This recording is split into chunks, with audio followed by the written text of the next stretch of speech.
Vous vous souvenez de ce spot sorti l'an passé?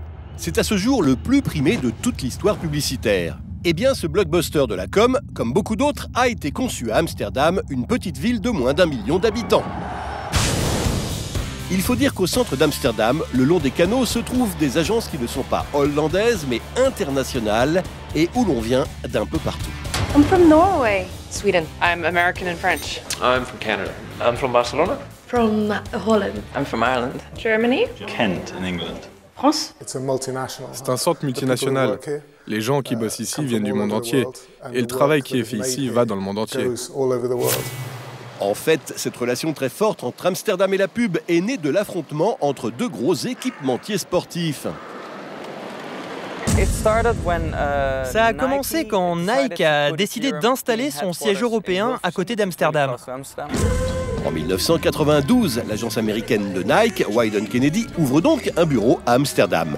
L'affaire tourne bien, mais 6 ans plus tard, 4 créatifs de la boîte décident d'aller jongler chez le principal concurrent Adidas. 4 types, 2 Américains et 2 Britanniques, ont quitté l'agence Wieden Kennedy pour créer 180 Amsterdam et leur premier client a été Adidas. Ils ont proposé leur service à Adidas et ça a marché car ils étaient des spécialistes du sport et qu'ils connaissaient Nike par cœur. 180 sont installés ici sur le même canal, à peu près à la même adresse, donc cette bataille a commencé un peu entre Adidas et Nike, que les deux agences se sont mis à se motiver les uns les autres et que ça a créé vraiment une ambiance créative très forte, quoi. Au revoir.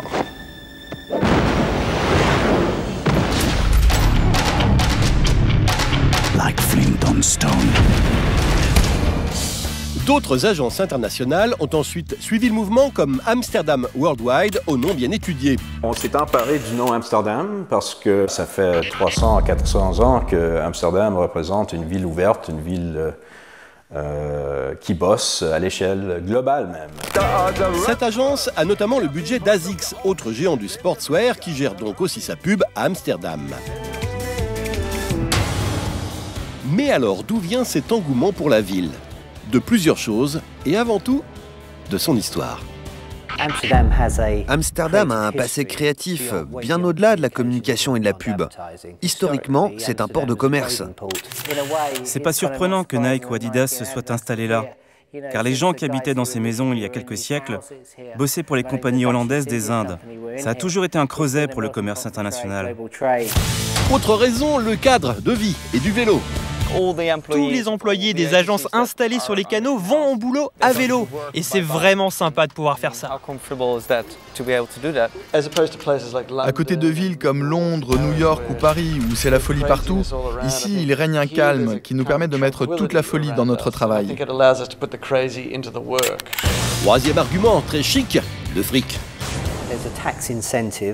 Il y a des avantages fiscaux à la fois pour les entreprises et pour les salariés expatriés. D'autres raisons encore, la Hollande, petit pays et précurseur en matière de connexion haut débit, en fixe comme en mobile. C'est aussi un pays à la croisée des chemins entre Europe du Nord, de l'Est, Europe latine, et surtout c'est un pays où tout le monde parle anglais. Tout le monde parle un anglais presque parfait.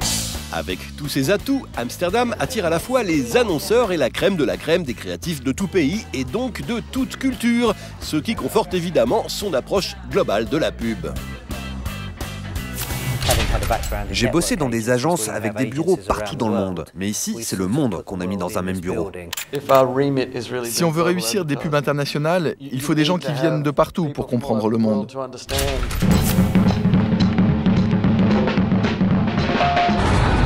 Cette dynamique créative se traduit logiquement par de nombreuses récompenses. Wieden Kennedy Amsterdam a été notée meilleure agence du monde en 2011 et ses consoeurs ne sont pas en reste. Tous les films que voici sont entrés dans le classement des meilleures pubs de ces dernières années.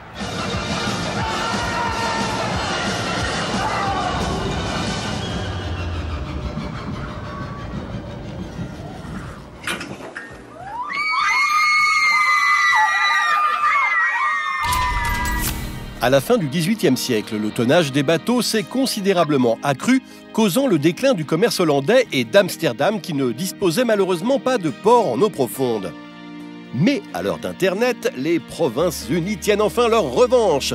Les navires amiraux de la pub s'y sont installés et ne sont pas prêts de lever l'ancre.